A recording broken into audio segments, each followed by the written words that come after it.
Magandang araw mga bata, lalo na sa mga mag-aaral ng ika-4 na baitang. Narito ako upang gabayan kayo sa asignaturang Filipino. Teacher Ja ang aking pangalan, tiyak ika'y may matututuhan.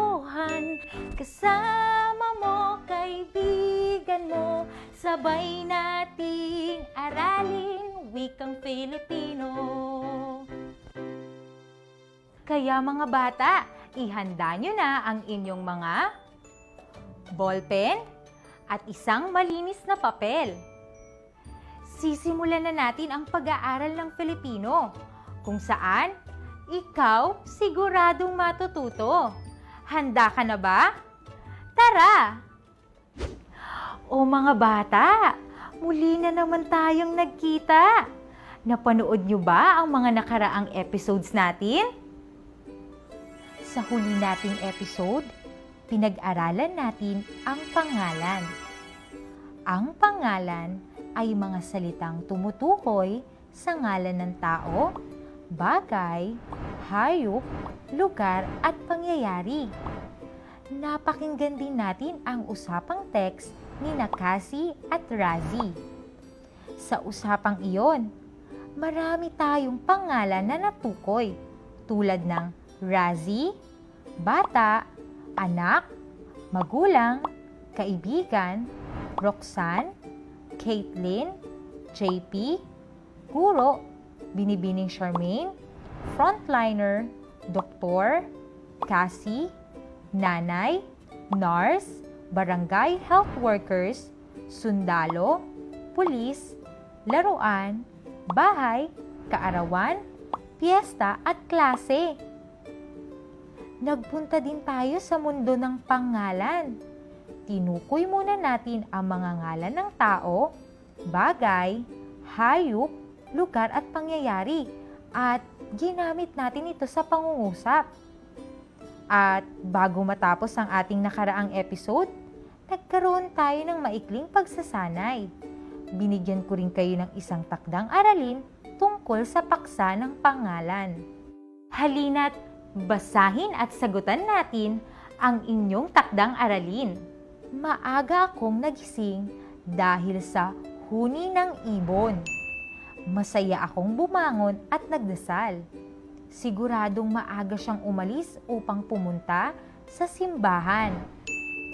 Mamaya pagdating niya, sosorpresahin ko siya. Ako naman ngayon ang nanay. Tiyak na matutuwa siya. Wala na ang cake pa sa mesa. Kaarawan ngayon ng aking mahal na ina. Hindi pa man tayo nagsisimula sa panibago nating aralin, lubos na akong natutuwa sa pinapakita niyong kasipagan. Inaasahan ko sa araw na ito, patuloy kayong manunood at makikinig kay Teacher Ja. Mga bata, naranasan niyo na ba ito? Pabili po! Pabili pong shampoo! Pabili din pong toothpaste! Anong shampoo? Anong toothpaste? Nautusan na ba kayong bumili ng shampoo o ng toothpaste at kung ano-ano pang mga bagay? Ngunit, nagkamali kayo sa pagbili? Maaaring nagkamali kayo sapagkat hindi nyo sinabi ang tiyak na ngalan ng inyong binibili. Nako, mukhang kailangan nyo na naman ng tulong ko. Sa araw na ito, tutulungan kitang makilala ang mga tiyak at karaniwang ngalan na tumutukoy sa ngalan ng tao, bagay, hayop, lugar at pangyayari. Tingnan at basahin ng mabuti ang panawagan ni Unggoy at Aso. Ang sabi sa panawagan ni Unggoy, "Huwag putulin ang mga nara at iba pang puno sa kagubatan. Ito ang aming tirahan." At ang sabi naman sa placard ng Aso, "Huwag iasa kay Pangulong Duterte o sa mga pulis at sundalo ang pagbabantay laban sa pang-aabuso sa Pilipinas. magkaisa tayo. Nakikilala mo ba ang mga pangalang ginamit sa panawagan? Magaling! Tingnan mabuti ang chart. Pupunan natin ito ng sagot. Ano-ano ang mga pangalang nakita nyo sa panawagan ni Unggoy? Kung ang inyong sagot ay Nara, Puno, Kagubatan at Tirahan, nakuha mo ang tamang sagot. Ano-ano naman ang mga pangalang nakita mo sa panawagan ni Aso? Sana ang inyong sagot ay Pangulong Duterte, Pulis, Sundalo at Pilipinas. Magaling mga bata! Kayo'y tunay ng maalam sa pagkilala ng pangalan. Ngunit, napansin niyo ba ang mga pangalan na nagsisimula sa malaking letra? Opo! Tulad ng Nara, Pangulong Duterte, at Pilipinas? Magaling! Ang tawag sa mga ito ay pangalang pantangi. Ang pangalang pantangi ay tawag sa tiyak na ngalan ng tao, bagay, hayop, lugar at pangyayari. At ang mga ito ay nagsisimula sa malaking letra. Tulad na lamang ng pangalan ko, Jayshel Donasco. Tulad din ng pangalan mo, Carlo, Marie, Elizabeth, Isabella, Maxine at Loisa. Ang mga pangalan natin ay tiyak na ngalan ng tao. At ang isa pang pangalang pantangi ay Nara. Ang Nara ay isang tiyak na ngalan ng puno. Muli nating tingnan ang chart. Napapansin niyo ba ang mga pangalan na nagsisimula sa maliit na letra? Magaling!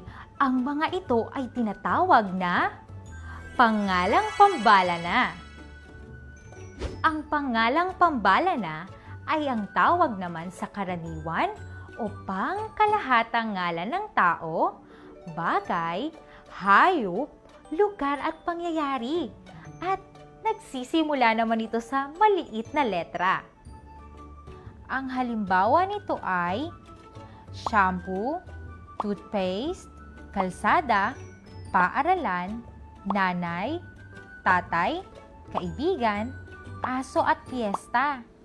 Ilan lamang ito sa mga pangalang pambalana dahil ang mga salitang ito ay karaniwang tawag sa ngalan ng tao, bagay, hayop, lugar at pangyayari. Ito ay sinusulat gamit ang maliit na letra. Nalaman nyo na ang dalawang uri ng pangalan. Ito ay ang pangalang pantangi at ang pangalang pambalana. Subukan nga nating sagutin ang mga pagsasanay na ito. Handa ka na ba? Opo! Ibibigay ko ang mga pangalang pambalana at kayo naman ang magbibigay ng pangalang pantangi nito. Bibigyan ko lamang kayo ng 1 minuto. Narito ang mga pangalang pambalana. Una, toothpaste. Ikalawa, sabon. Ikatlo, paaralan. Ikaapat, guro. Ikalima, kaibigan. Ikaanim, bundok.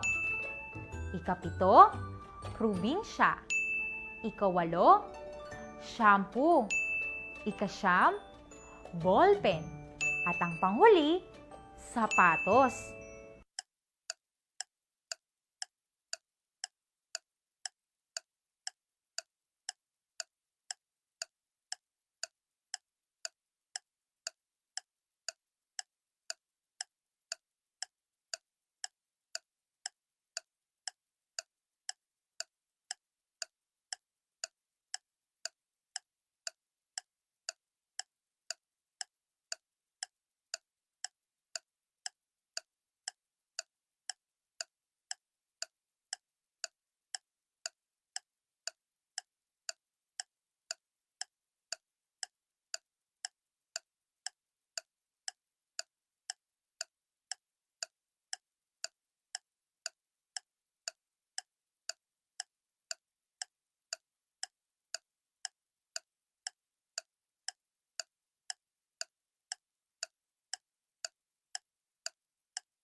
ating alamin kung nakuha mo ang tamang sagot.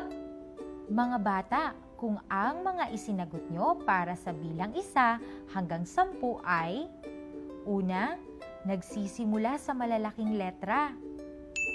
Pangalawa, nagbibigay ng tiyak na ngalan ng tao, bagay, hayop, lugar o pangyayari.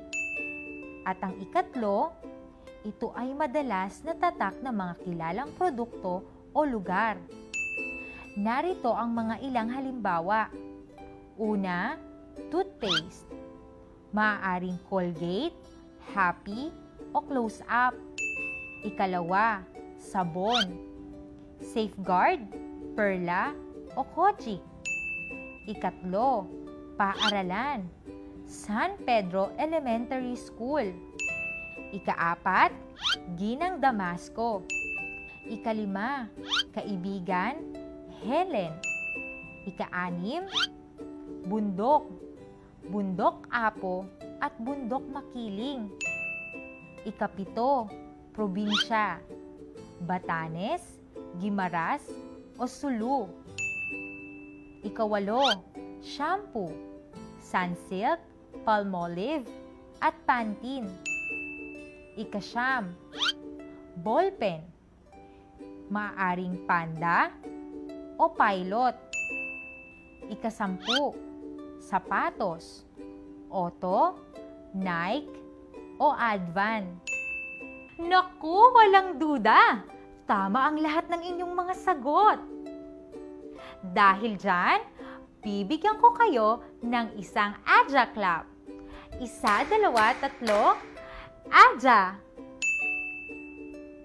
Ngayong, alam nyo na ang 2 uri ng pangalan. Handa na kayo para sa ating Galing Mo, Ipakita Mo!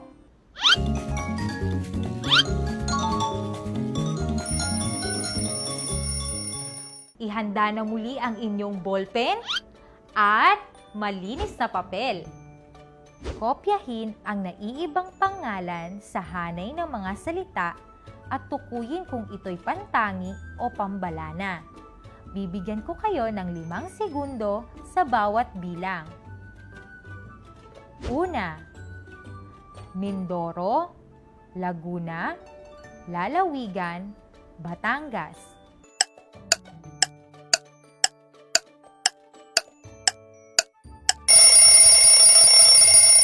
Ang tamang sagot ay Lalawigan.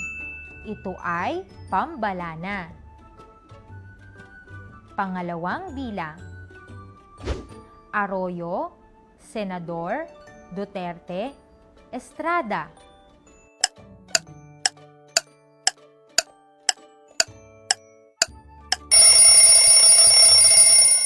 Ang tamang sagot ay Senador.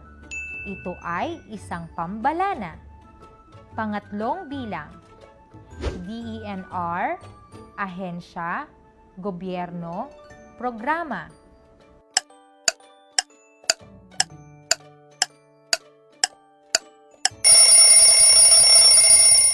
Ang tamang sagot ay DENR. Ito ay isang pantangi. Pang-4 na bilang. Aklat, lapis, gunting, alab ng wika.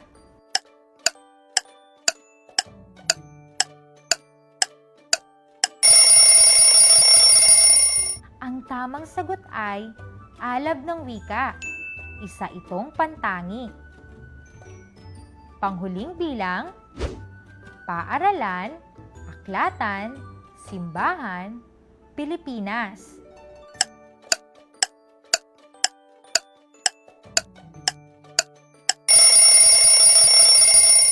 Ang tamang sagot ay Pilipinas. Ito ay isang pantangi. At ngayon, basahin natin ang usapan at piliin ang mga pangalan. Sabihin kung ito ay pantangi o pambalana. Lolo, di ba kilala ninyo si Emilio Aguinaldo? Sinong hindi nakakakilala sa unang Pangulo ng Republika ng Pilipinas? Taga-Kawit Cavite raw po siya? Oo, malapit dito ang Kawit. Mahusay na sundalo si Aguinaldo. Kasapi siya ng katipunan na itinatag ni Bonifacio. Nahalal pa nga siyang pangulo ng pamahalaang revolusyonaryo na ginanap sa kumbensyon sa Tejeros. San po ba ang Tejeros? Sa Cavite rin, iniba na lang ang ngalan nito. Bakit mo nga pala naitanong si Aguinaldo? Mag-uulat po kami ng mga bagay tungkol sa mga bayani ng himagsikan. Alam kong guro kayo dati at taga-Cavite pa kayo. Oo, guro ako ng araling panlipunan noong nagtuturo pa ako. Maraming bayani ng revolusyon dito. Taga Cavite rin ang 13 martir, kaya may bayan ditong 13 martires. Narito ang mga tamang sagot. Ang mga pangalang pantangi sa usapan ay Emilio Aguinaldo, Kawit, Cavite, Tejeros, Republika ng Pilipinas, Katipunan, Bonifacio, Pamahalaang Revolusyonaryo, Kumbensyon sa Tejeros, Araling Panlipunan, at 13 Martires. At ang mga pangalang pambalana ay Lolo, Bayani, Himagsikan, Guro, Sundalo, Pangulo, at Martir. Ang pangalan ay may patlang, uri. Ito ay ang pangalang pantangi at pangalang pambalana. Ang pantangi ay patlang, nangalan ng tao, hayop, bagay, pook at pangyayari. Ito ay nagsisimula sa patlang. Ang pambalana ay patlang o patlang, ngalan ng tao, hayop, bagay, pook at pangyayari. Isinusulat ito sa patlang. Buuin nga natin ang kaisipan. Ang pangalan ay may dalawang uri. Ito ay ang pangalang pantangi at pangalang pambalana. Ang pantangi ay tiyak na ngalan ng tao, hayop, bagay, pook at pangyayari. Ito ay nagsisimula sa malaking letra. Ang pambalana ay karaniwan o pangkalahatang ngalan ng tao, hayop, bagay, pook at pangyayari. Isinusulat ito sa maliit na letra. Sa araw na ito, nadagdagan ang inyong mga kaalaman tungkol sa pangalan. At nalaman nyo din na may dalawang uri nito. Ito ay ang pangalang pantangi at pangalang pambalana. Sa muli nating pagkikita, tiyak na marami pa kayong malalaman at mas masaya pa ang kwentuhan. Ako si Teacher Ja, na nagsasabing ang batang matalino, tiyak, aangat sa buong mundo. Aja! Paalam!